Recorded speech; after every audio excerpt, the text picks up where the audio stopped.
to experience, Jackson Snyder presents. We will examine the life of our Master Yeshua by discovering his ancestors, family, and friends, by reviewing rare ancient manuscripts, and speaking to those who know him best.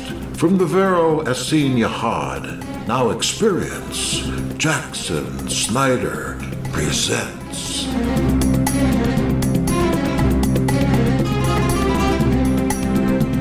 Back in 2014, just before Sukkot, late September 2014, I was really kind of struggling with the whole calendar issue. And if you guys were here last night, I did actually mention that I put together a video, and basically the point of the video was that we need to try to find some way to do these feasts in unity. And I went to the Talmud and the Old Testament and the New Testament. I gathered all these scriptures together, and I made what I really thought was a really good case for us as individual groups. If we look at Israel itself, biblical Israel is a kingdom, and like any kingdom, we've got a king, and we've got officials and elders and people that are put in positions of leadership, that we don't have the authority as individuals to go against the leadership that we have in place, whether we agree with the leadership or not, and that the last vestige of leadership from the nation of Israel would have been the Sanhedrin in ancient Judea, and they were the ones that actually came up with the Hillel 2 calendar. So even though I personally disagree with the Hillel 2 calendar, if we're going to look at it from a kingdom perspective, that we need to follow the law as it was written, which was that until Messiah returns or until something changed, that was the last word that we had on the calendar. This is Elder Moray Brad Brink of the Vero Yahad, who is about to reveal to you a most incredible supernatural experience that he had concerning the calendar. We can't divulge it all. Some is very personal, but what we can, we will, as we remember that the Hillel 2 calendar was created during a time where the Pharisees were in control of the religion of Judaism, just as they are today. And of course, the calendar that they would suggest and keep would be a Pharisaical calendar that originated in Persia, not in Israel.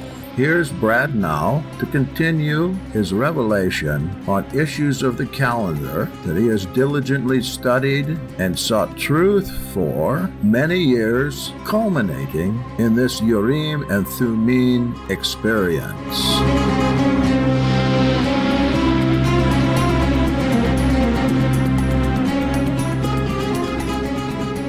I thought I put together a really good case. It's probably, in my opinion, one of the best videos I'd ever done, just as far as the research and putting the information together in a good, clear manner. And the thing is, I posted that on a Saturday night, put it on YouTube, posted a link to Facebook, and it really took off. People were sharing it and stuff. And if I post a video on YouTube and it gets 50 views in 6 months, that's big for me.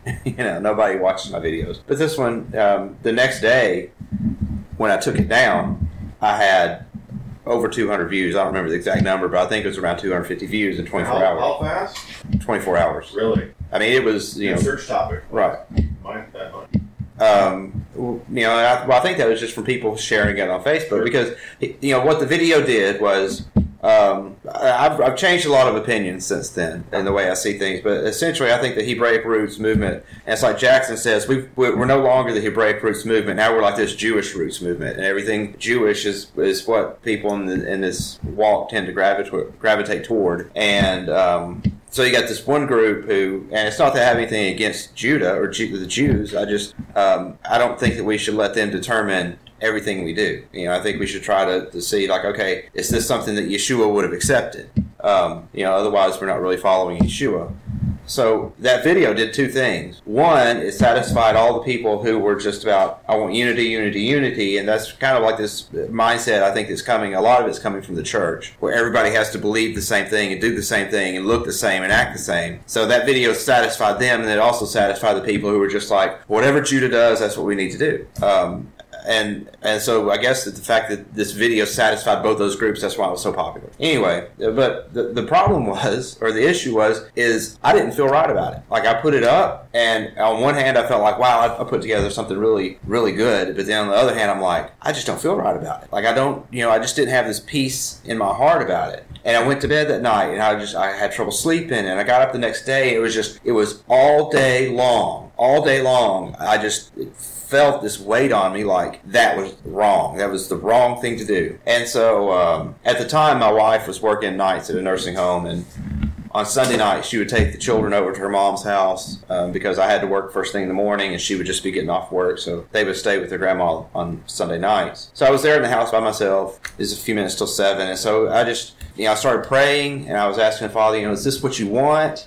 And, I really didn't feel like I was getting an answer. I kind of felt like that maybe He was impressing this upon me, that I was wrong. But at the same time, I didn't want to take it down if it was right. I didn't want it to just be something in my head, and I wasn't sure if it was actually the Father speaking to me. So I'm walking around the house, and I'm praying, and I'm asking, I'm like, Father, how can I get an answer? How can I get an answer? I tried opening the Bible, doing, what Jackson calls biblical roulette, where you just open to a random page and the first verse you see, and I was not getting an answer, no matter what I did. And so finally, I walk into our bedroom, and sitting on the corner of our dresser is a quarter, a penny, and a dime. It's 3 coins. And the words that came to my heart were, you need to cast lots. So I went over and I grabbed the 3 coins, and I'm walking through the house, and it's just like, by the time I got from the bedroom to the kitchen, I figured out how to do it. I was just like, okay, I'm going to toss these 3 coins. If they all come up heads, that's a yes. If they all come up tails, if all of them are tails, that's a no. And if it's a mixture of heads and tails, then that's going to tell me that Yahuwah's not going to give me this answer. Because I didn't want it to be a yes or no thing. I wanted it to be yes, no, or no answer. Because I didn't want to just, if you toss a coin and Yahuwah's not actually answering you, you could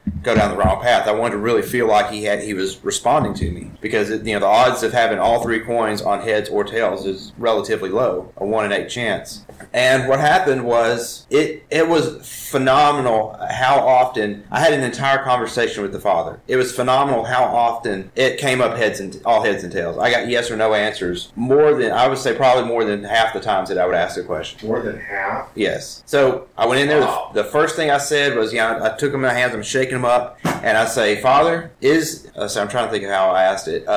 Do you want us to keep the Hillel 2 calendar so that we're all in unity as one body and keeping your feast days together? I tossed these coins and they came up no. Really? And I was like, First time I tossed them, no. And I picked them up and I was like, so Father, do you want me to take that video down? Yes. Second time I tossed them. And I sat there and I went to my computer, and this is the first time I'd actually been back to YouTube. So I pull it up on the computer and I see that it's got like 200 something views. I'm like, ugh.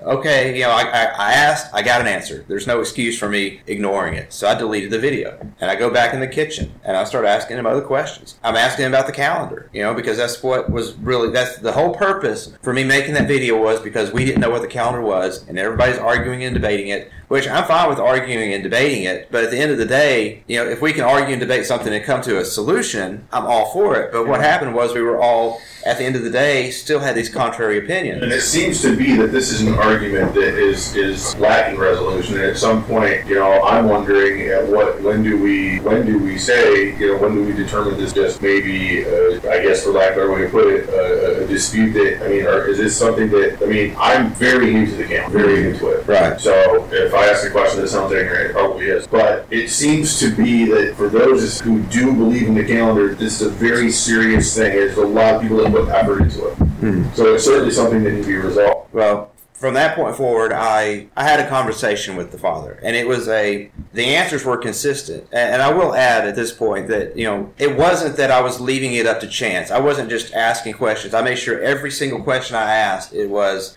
Yahuwah Elohim, do you want us to keep your calendar together? Or do you want me to take that video? It was I always called upon his name before I asked, because I didn't want some, demonic entity coming in and using this as an opportunity because I didn't, specify who I was asking. Every single time I asked a question, I made sure I asked in his name for the answer. Yahweh. And so as I'm tossing these coins, it's like if I asked him a specific question about the calendar, it always came up no answer. Like, so is the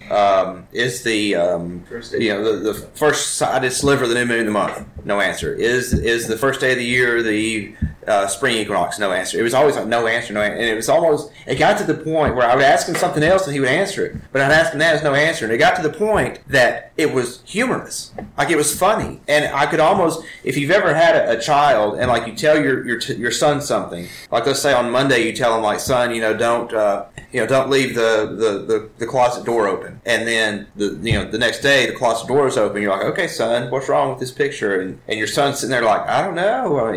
And you're waiting for him to find the answer himself. That's the way I felt. Like I felt like the father was standing there with this smirk on his face, going, "You're missing something here." And the answer's right in front of your face, and you just can't see it. And it got to the point where it's like I could feel that. And it got to the point I was laughing out loud at one point because I asked him a question and it was no answer, and I just felt him like laugh, and it made me laugh. Like it was a very intense experience that I had this entire night with him.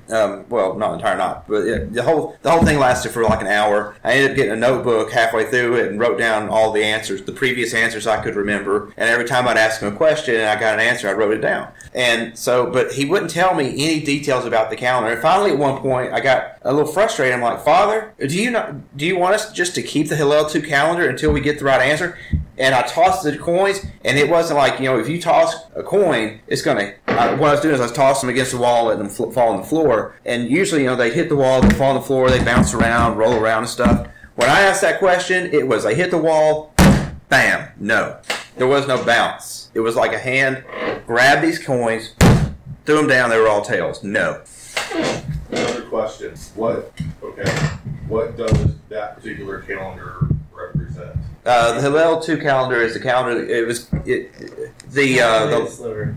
Right. It's based upon the first sliver. It was put together by the last remnants of the Sanhedrin in I think the 3rd century, 2nd or 3rd century. So that Israel could keep it in dispersion. It's a calculated calendar. You don't actually observe the moon, but they know. We know that the moon is 29 and a half days, a 29 and a half day cycle, so they use that information to calculate out into the future of the calendar. So there's a whole formula they use to determine the calendar instead of a sighting of the moon. So anyway, and I didn't just ask about the calendar. I would ask, how do you pronounce your name? He wouldn't give me an answer about that either. But he did, so the stuff that we all are really kind of seeking after in the Hebraic Roots movement, he wouldn't give me the answer. And I think it's because he actually wants us to struggle to find this information. But the things that he would ask, if I asked him something personal about myself, he would answer. I asked him, am I descended from Israel? Yes. What tribe am I descended from? Am I descended from Joseph? No.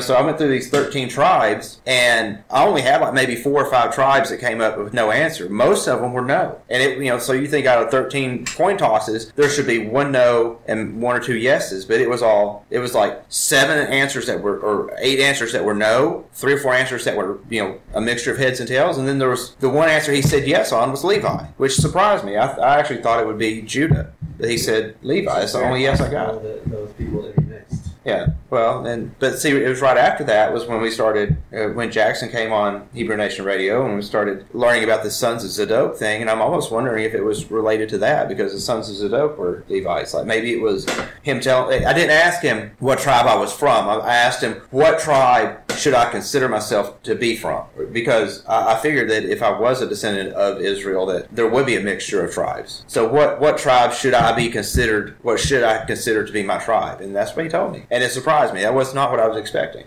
So anyway, the main thing, I guess, that I am trying to express with this is that it was, the main thing that really stood out to me was that he was not going to tell us the truth. And I did ask him, so are you going to tell us the calendar? No. Are you going to reveal it? Yes. He did say yes. And so, but that's really all the information. He wouldn't give me anything specific, other than he did not want us keeping the Hillel 2 calendar, and that he was going to reveal it to us. And then there was this other thing where I felt like that there was something I was missing, and that he was amused about it. Like he was amused that it's almost like he was standing there saying, "Come on, bonehead," it's the answer's right in front of your face, and you're just not seeing it. So anyway, finally I ran out of questions and put the notebook up, and I just went on the rest of my night. Still kind of, obviously over the next few days I was thinking about all this stuff. And the next day, I go to work on Monday, and I always listen to the podcast from Hebrew Nation Radio. I thought that this radio show had taken place on Monday, but now that I kind of think about it, I think I listened to it that next Monday, the day after. And it was a podcast recorded the week earlier, and it was an interview that from the Hebrew Nation morning show, and it had Rob Moore on, this guy from New Zealand. And in this interview, Rob was, he went basically on kind of like a rant, and he was saying, look, we need to stop just blindly, following Judah and submitting to the Sanhedrin. There's people in the Hebraic Roots movement now that are saying that we need to submit to the Sanhedrin, and we need to have the Sanhedrin reconstitute us so that way they can come up with a new calendar so we have something to follow. And honestly, if it had not been for the fact that he recorded this podcast before I made that video, I would have thought that Rob watched my video and was in that interview responding to the things I said. It absolutely was. It was specifically like he was talking to me in that interview, and I believe with my whole heart that was Yod-Heh-Vav-Heh confirming to me that was not his desire. The fact that it was the very next day that I listened to this, and that's what this show was about. It is at this point that I have promised Brad the following information would not be disclosed, and so I'm going to skip over that information and continue on to the rest of the testimony. Later on, I had to go back and kind of get out calendars and figure out when it was that all this stuff happened. But luckily enough, because I started my vacation at work on Wednesday, I had a record so I could go back. And I also had, when I posted that video to Facebook, after I took the video down, I posted another message to Facebook that said, hey, look, I made this video. I rethought it. The Father rebuked me and told me it wasn't right. So I've taken it down. Please don't form any doctrine based on that video for those of you that have seen it. And I still had that Facebook post also. So I was able to take that Facebook post and my records from work about when I took vacation to be able to put this back into a timeline. Because otherwise I wouldn't have been able to remember at the time what day of the week it was when this different stuff happened. So the thing with me, I posted the video on Saturday night. I took it down on Sunday night. And then it was not the following Monday, but Monday a week later, sometime between Monday evening and Tuesday morning was when that whole...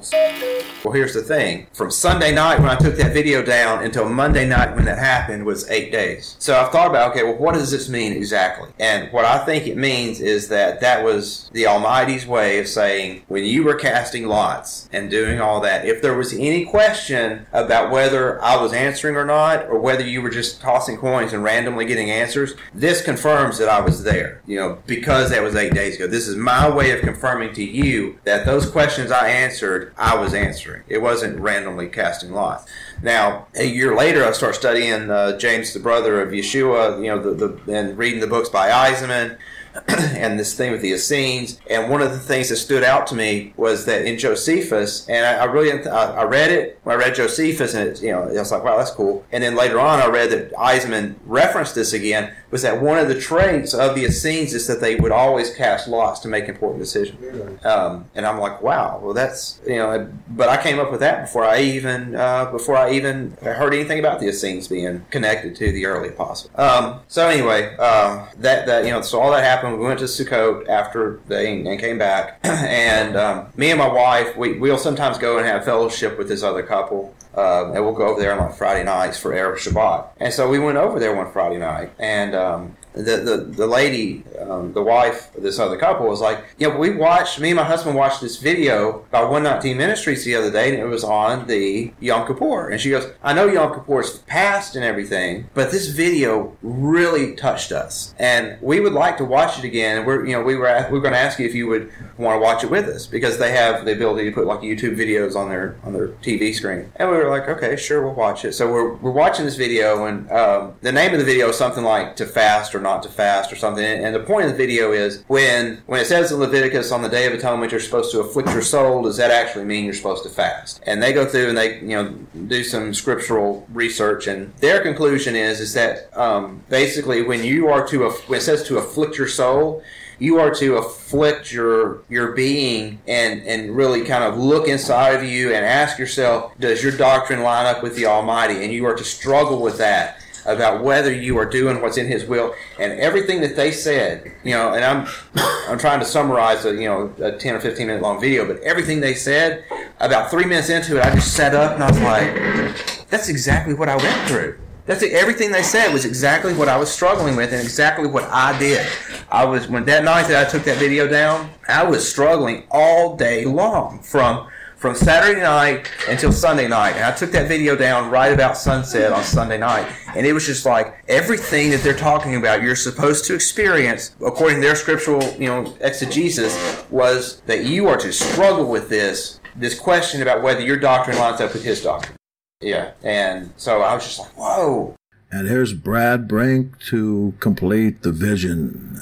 And I kept telling my wife, and she wasn't as impressed with it as I was, but she's like, oh, whatever. But I was like, no, really, this is exactly what I dealt with that night. I go home, and I mentioned earlier that I used the fact that I went on vacation. I was able to reformulate what days all these events occurred. So I went, but that's what caused me to do that. So I went back and started looking at it, trying to figure out, okay, what date was it that I was actually struggling with all this? And the date was September 28th, Sunday, September 28th. And it was shortly after that I started listening to Jackson Snyder, gaining interest in the solar calendar and the Dead Sea Scrolls. And it wasn't just that, it was just also that the books that I had on my shelf that I was about to start reading were books dealing with the Dead Sea Scrolls. And so it's like this sudden, all the stuff that I was reading, all the stuff that I was researching after that night had to do with the solar calendar. And so then I put together a solar calendar calculator on my computer so I can type in the day for the beginning of the year, and then Excel populates the rest of the year. And when I put in the first day of the year being the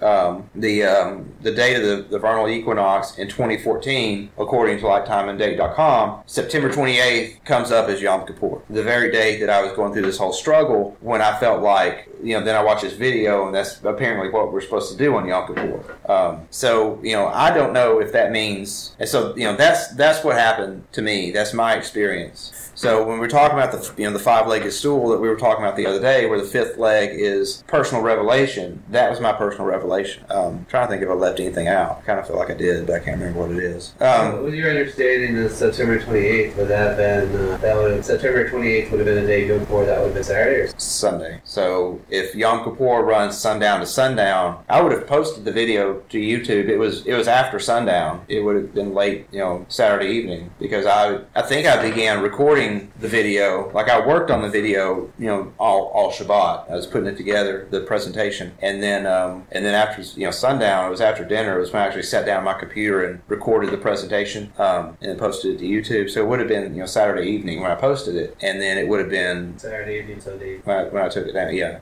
then I would have taken it down right about sunset, because I know what time my wife left to go to work, and it was right after she left was when I started praying about it, and then started the thing with the casting lots. And when I took the video down, I just asked 2 questions, got 2 answers, and I went straight and took it down. So I would have taken it down right at the time of sunset on Sunday. Like the whole thing fit like a glove.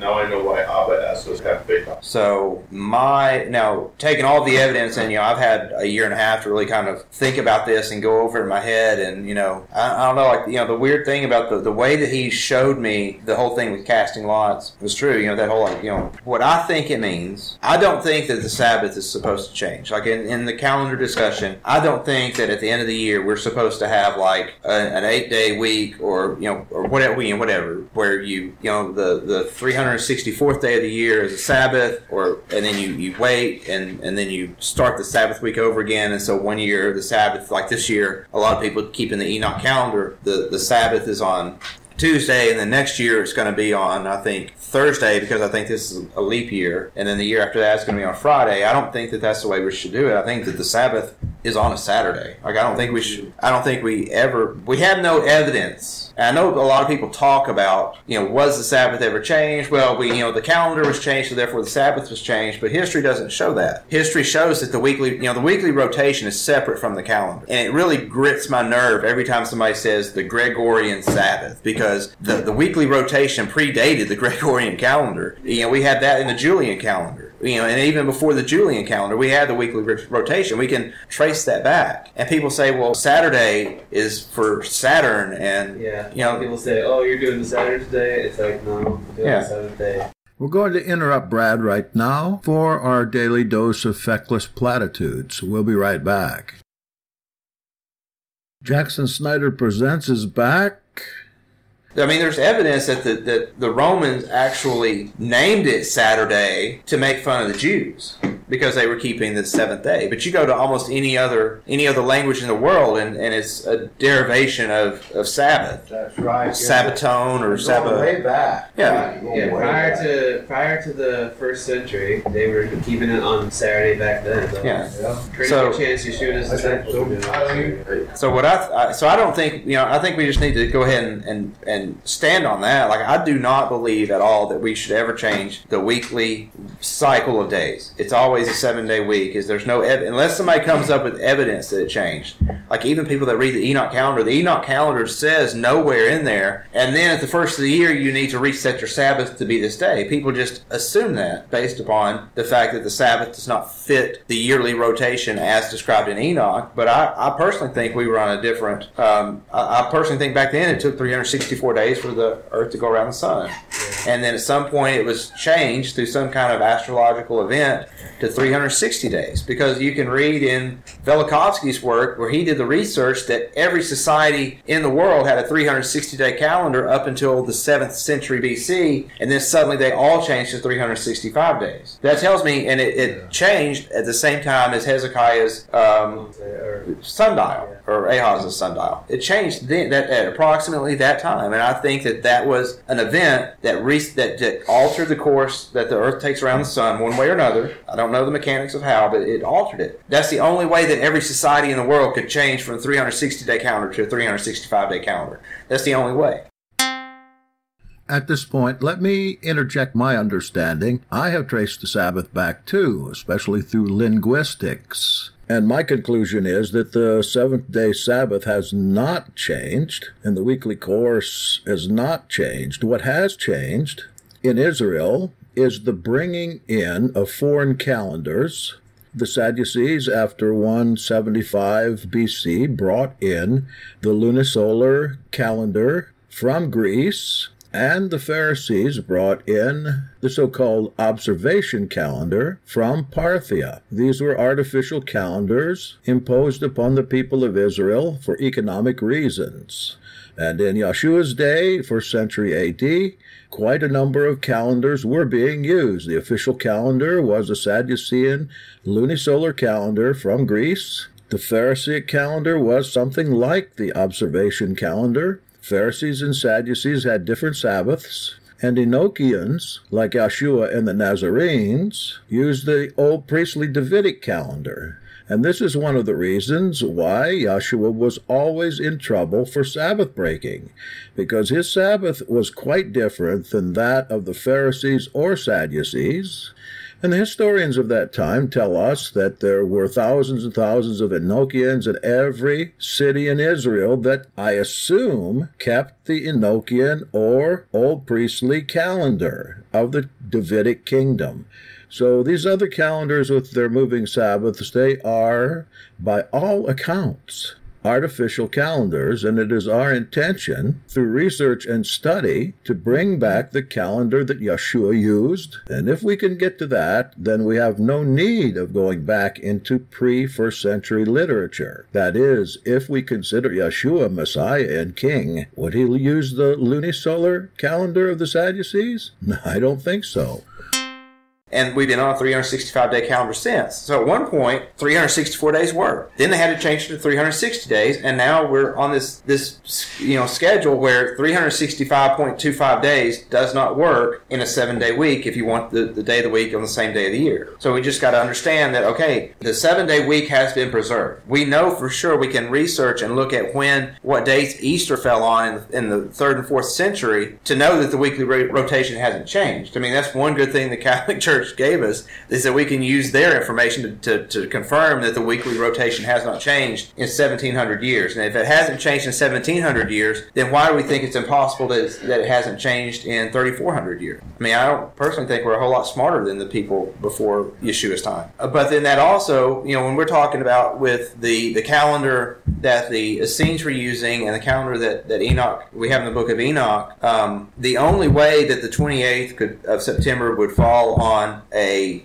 would be Yom Kippur, would be the 10th day of the 7th month. The only way that works out is if you begin the calendar that year. I believe it was March 21st. I went to timeanddate.com. I looked up when the equinox was, and that's what I put in as the date for the first day of the year, and it worked. It fit perfectly. Now, that's my personal revelation, and some people could take that and believe it. Some people could take it and not believe it. But the point is, we need 2 or 3 witnesses, and so 2014 did this happen. Mm-hmm. And so I'm just putting myself out there and saying, okay, I feel like I'm the first witness. There's a couple signs here that, if you remember the chair thing, the fifth leg of Revelation, that are pretty astounding, and that is the use of the lot, Yes. and how, when we're talking about 1 out of 16, 1 out of 8. 1 out of 8, that you're going to get all 3 the same. Mm-hmm. Okay, 1 out of 8, he does it with 5 coins too. Yeah, that's something I left out. It's 1 out of 32. There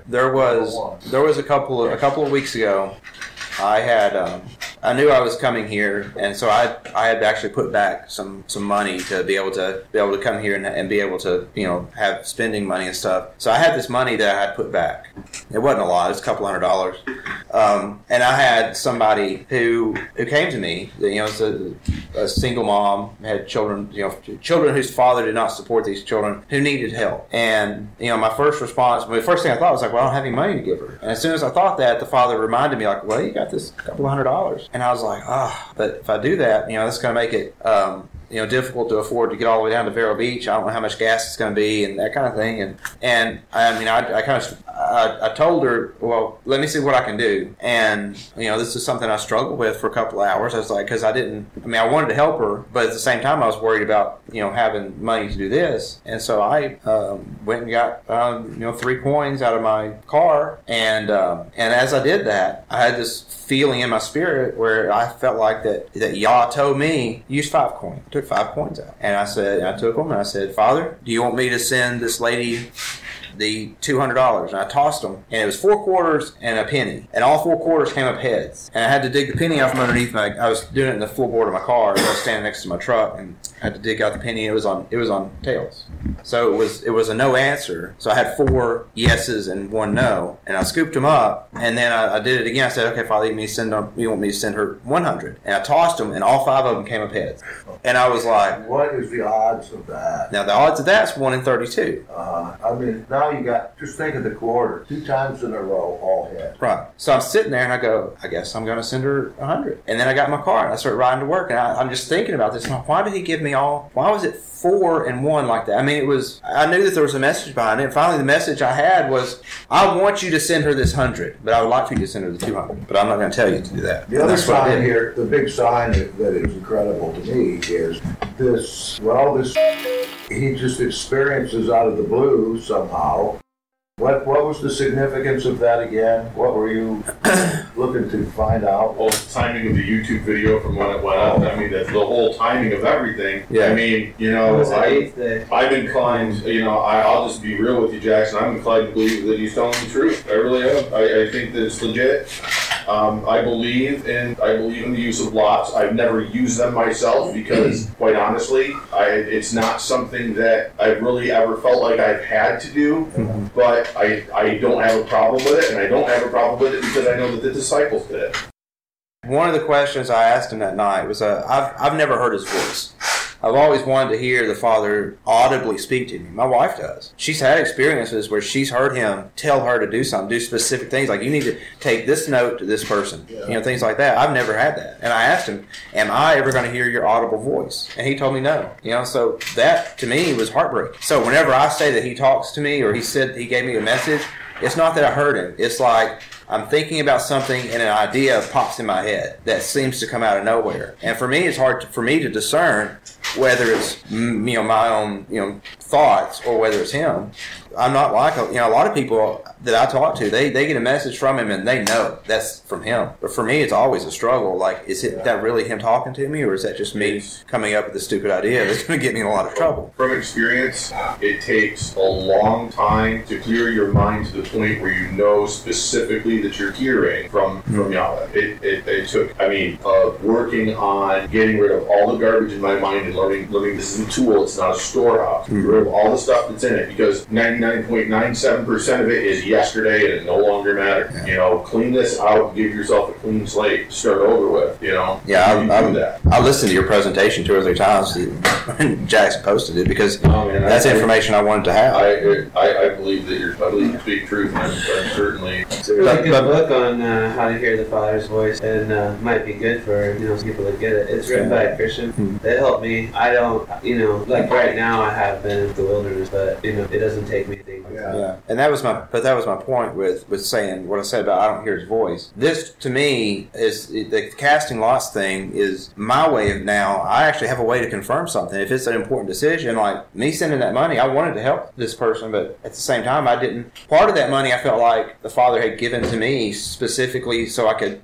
have it to come down here. And I was just like, well, what if I'm taking the money he gave me for one purpose and using it on another purpose outside of his will? But this gave me an opportunity to go and get a definite answer. And the fact that, like, my default way to ask that question is with 3 coins. But he gave me that day, he was like, use 5. And I did. And he, that to me was an absolute definite yes. It wasn't something like, am I really hearing him? That way I knew what his will was. Well, it definitely indicates a supernatural hand there in Revelation. That's why I wanted him to share this, because he's never shared it with anybody but your wife, right? Before. And I did record this. I won't do anything with the recording except what you tell me, but I wanted it in order to anonymously allow other men to listen to it. And if you give permission to broadcast it, I would change the voice and everything like that, so it wouldn't be. You could have Shroomkopf. Yeah. Just kind of say, look, he relates a miracle that happened. And, I mean, and it's a personal nature, but personal nature. You could even say it was not a healing that took place, but it was a miracle to these, to that same magnitude of a. So what then does this mean? Well, what does it mean? One thing that there's an indication here, he's doing this in order to get answers not only about his own condition, but about the calendar. Right. See, it seems like that we have one witness of March 21st date of start of the year and September 28th Yom Kippur. Well, that's just for that year. Right. Here's the way. That gives us a pattern, though. Yeah. I mean, because if we can figure out 1 year, it's kind of like the Shemitah year. You can start to base things off of it. If you can know if we could figure out when the year started, figure out how that plays in, and with Yom Kippur, you may get your start date. Yeah. And you can, or what it could do is you can look at the other years and say, all right, if it was this many days from here, from the equinox, and you can go back and validate what other equinox dates you have, you could project forward to Yom Kippur and backdate the feast and forward date. Well, there was an event that happened this year on Yom Kippur, according to the Enoch calendar, and that was that 4th blood moon. Whether you put any weight on it or not, it's another matter. But the fact is that event that everybody was looking for, that everybody said it was the first day of Sukkot on the Hillel 2 calendar. Well, on the Enoch calendar, it was Yom Kippur. He was considering the straight Enoch calendar. Yeah. Now, it doesn't line up in any way whatsoever with the one that's in the Dead Sea Scrolls, and I tried. I tested all the calendars against the information I had. And the way I figured the start date is, and granted, I know a lot of people don't really trust timeanddate.com, but that's the only tool I had, so that's what I used. It tells you the specific minute when the equinox occurs. And what I did was I looked at, when is sunrise on that day, and that time of year, and I picked Jerusalem just because, we're talking about Israel here, but it should be consistent for the entire world. So I looked at 5:45 a.m. is when sunrise is that time of year. And so in my head, if the equinox is after 5:45 on a particular day, the next day is the first day of the year. If the equinox is before 5:45 on a particular day, that's the day that's the first of the year. And the reason I said sunrise is because of the reference that we have, which I read in Velikovsky's Worlds in Collision, but he actually references it back to the Talmud, where there's a note that a comment a rabbi made said that the temple was lined up in such a way so that when the first rays of the sun rose on the spring equinox, that the rays of the sun would shine into the temple, into the Holy of Holies, and that's how they knew how to begin the year. So if they were measuring the sunrise as their point of reference as to whether it's the first day of the year or not, that's, in my opinion, that's what we need to look at. Like, okay, what point are we going to measure the position of the sun to know whether it is the first day of the year? And from that ancient witness, it indicates sunrise. Yeah, I have one question. Okay. When you cast the lot that was pressed down to the floor, that's 3 or 5 points? That was 3.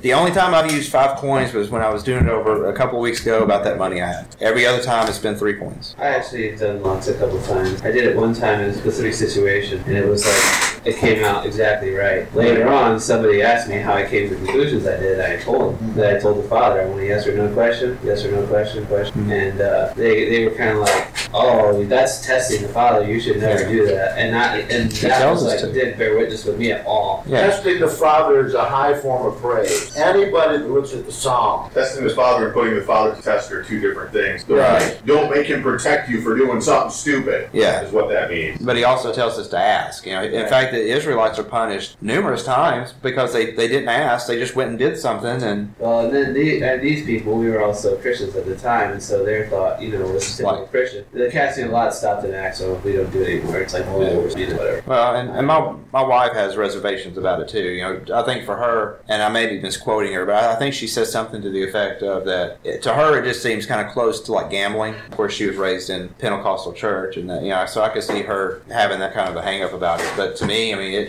it's like, that's fine, don't use it. That's a curious thing to me. Won't get hung up on spiritual gifts and tongues, but will get hung up on that. Yeah. Okay, well.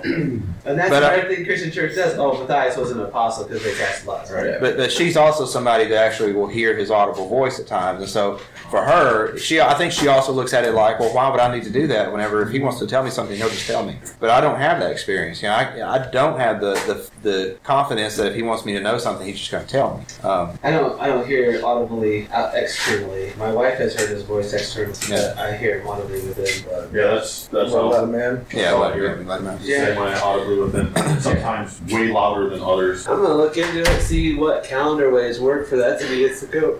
Or Yom Kippur. Yeah. To witness that we keep Yom Kippur as one of the Sundays, right? A lot of people even question that. So did you stuff this Pesach when it is on the 6th of April? No, good. No, I mean, I'm hoping that, maybe I can be, maybe somebody else will come forward with some similar testimony, and then we can have the 2 witnesses. And, it's difficult for me to really give the whole story because part of it's kind of embarrassing, but at the same time, it's like, I want the testimony out there because there may be someone else that's sitting there with just as real of an experience that they'll hear that and contact Jackson and be like, hey, well, here's what happened to me.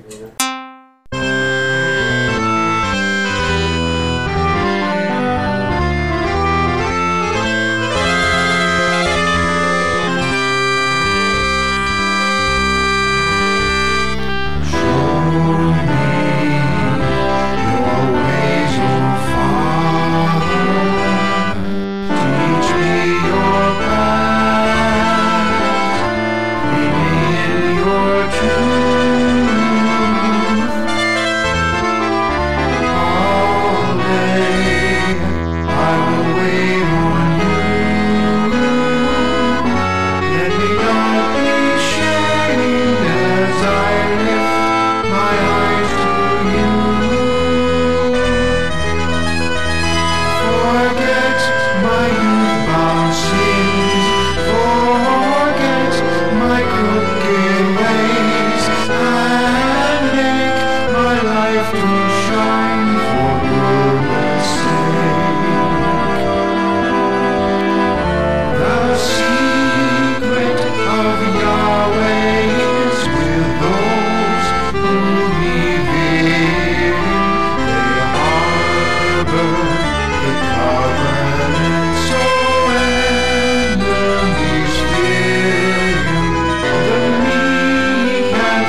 Our Father is certainly good. He answers all our prayers. He provides for all our needs. As I look back on my own history, I think earlier on, why did I ever doubt? His answers come in sometimes the strangest ways in which we would never think of, and through some of the least likely people as well. For he uses people in all he does. Now we have listened to an account where Yahweh, through his angel, moved to answer Brad's questions in regards to something that was very important to him and should be important to all of us. But I am somewhat disappointed that the rest of his story has to be censored.